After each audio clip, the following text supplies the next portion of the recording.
what factors beyond health are important when structuring your diet, when setting up a diet that works for you? So over this last weekend that I spent in BC for a race, I had watched an interesting documentary called, I believe it's called The Miracle Pill. It's basically on ketogenic dieting. And I had a great conversation with a good friend of mine who's vegan and is very passionate about that cause, about that way of living, beyond just health reasons. And so it was an interesting weekend for me in that aspect. And I kind of wanted to share some thoughts on that. Is beyond health, what are some factors when picking the diet that's best for you? Now, when I look at diets, I don't try and look at what's different about every single diet, more so what's similar with all these diets. Because let's face it, almost every diet can make you healthy, lean, and fit, right? That almost any diet can do that for you. There's many out there. It's about picking the one that's best for you. But what's similar with all of those diets? Well, one, when anyone starts following a structured diet, they generally start to cut out processed garbage. Okay, so they're cutting out the crap. They're tending to lean towards less calorically dense food because they're not processed, and more nutrient dense food. So they're getting more nutrients. Their body's in a lot better position. It's being fueled a lot more efficiently. And because of that less calories and less nutrient dense, or more nutrients dense food, their energy levels are more controlled. They're not taking in way more than their body needs. But with a lot of these diets, they're whole foods. They're cutting out the crap. So you're eating more vegetables. You're generally eating more fruit. Your calories are controlled, and you're being health conscious. You're being conscious about how your body feels. And likely, if you're following a diet or starting to follow a diet, you're including an exercise regime with it too to get more bang for your buck. So that's a similarity between almost all of these diets. If it's a question of which one is the healthiest, well, that's up for debate, because what's healthy for me might not be necessarily the best for you. Some of us respond well to animal proteins, and some of us don't. Some of us respond well to wheat and gluten, and some of us don't.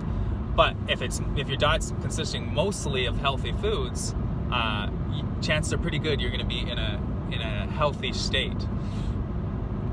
Now, the factors outside of that are one, how does a diet make you feel, not just physically, but mentally?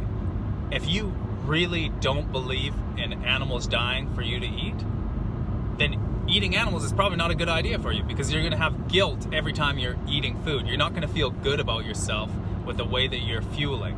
So that's probably not the best diet for you. Now, if you don't care about that, then it doesn't have as much of an aspect. It doesn't control your emotion near the same. If you don't really mind, if you don't mind eating meat or care where your meat's coming from, it's not going to be such a factor for you. Now, another question of that might be, a factor might be, how sustainable is the way that you're eating? Realistically, factory farming probably isn't. It's not very humane, and it's horrible conditions. If you ever see a documentary or go in and see a factory farm yourself, it very easily could throw you off of eating meat or you drinking milk or any of these things, because it's horrendous. But it's been created because there's a demand for it. It's been built up this way because there's a demand for meat, and they're supplying that demand. They're doing it in the way that they see most fit.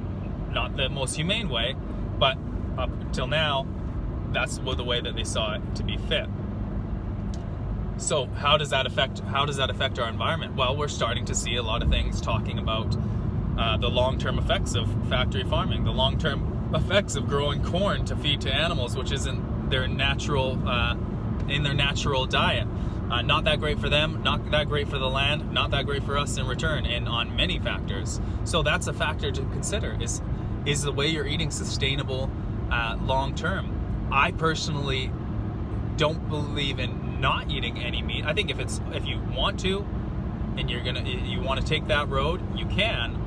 I see it as it was part of our evolution. We've been eating like this for a long time. We're probably much more inclined to eat that way than any other way, but we have met at a crossroads. We're going to keep growing our population. We don't actually need to eat meat at this point. We have lots of other choices around us, but if we're going to continue to, the real key is we need to be eating much more controlled. It needs to be much more controlled, the amounts of animal products that we're taking in. You're having less of an impact. If you're overindulging constantly on steak and milk and eggs, then you're contributing to a larger scale to the environmental effects of that. And that's a choice that you need to make.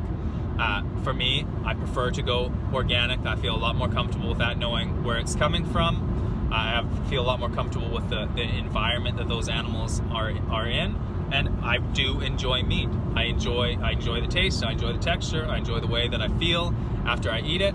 Up to this point, it's served me well, and when it stops doing that, if it stops doing that, I'm 100% open to the change, because your diet isn't going to likely stay the same or be perfect for you throughout your whole life. And that's the final factor that I want to include in here is, can you continue to eat this way long term?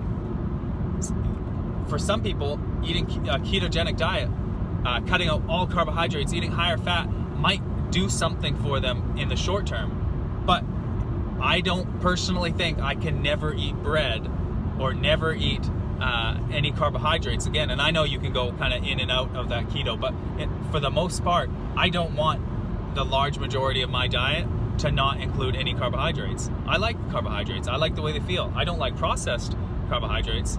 I might like the way they taste. I don't like the way they make my body feel, and I don't like what they do for my body long term. But not how sustainable is it for the environment, but just how sustainable is it for you over the long term. But don't get, like I said just a little bit ago, don't get too stuck with one way of eating your whole life. There's plenty of people who were vegetarian for a large majority of their life, and it was working fine, and then it wasn't. And then they tried to keep doing it, and then they had ill health effects. It'd be the same thing for lots of people ate meat their whole life.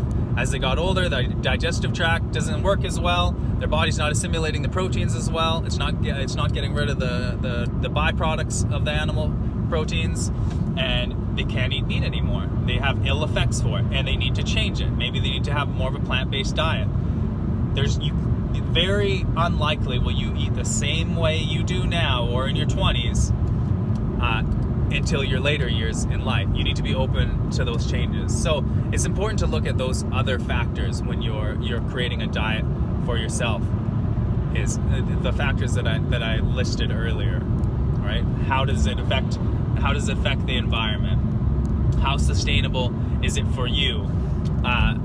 Is it something that matches your personal beliefs? Do you feel good about the way you're eating? So I hope that's been useful for you. If you like the video, comment, subscribe, let me know any experiences you've had with your diets and any questions or things you'd like to see in the future. Comment below. Thanks.